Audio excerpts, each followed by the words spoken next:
So to glue the jewelry bail to the back, I'm just using E6000 glue, and you can see it's not a whole lot of glue because a little of this stuff goes a long way.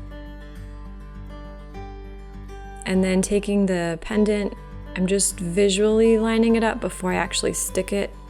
And then when I attach it, I'm not actually pushing really hard yet. I'm just sort of getting the alignment to make sure that it's centered and it looks really good. And then once I'm happy with it, then I can push down.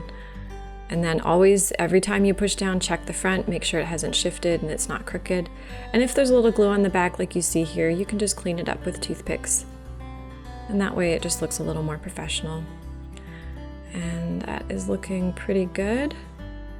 Again, checking my alignment before I let this dry.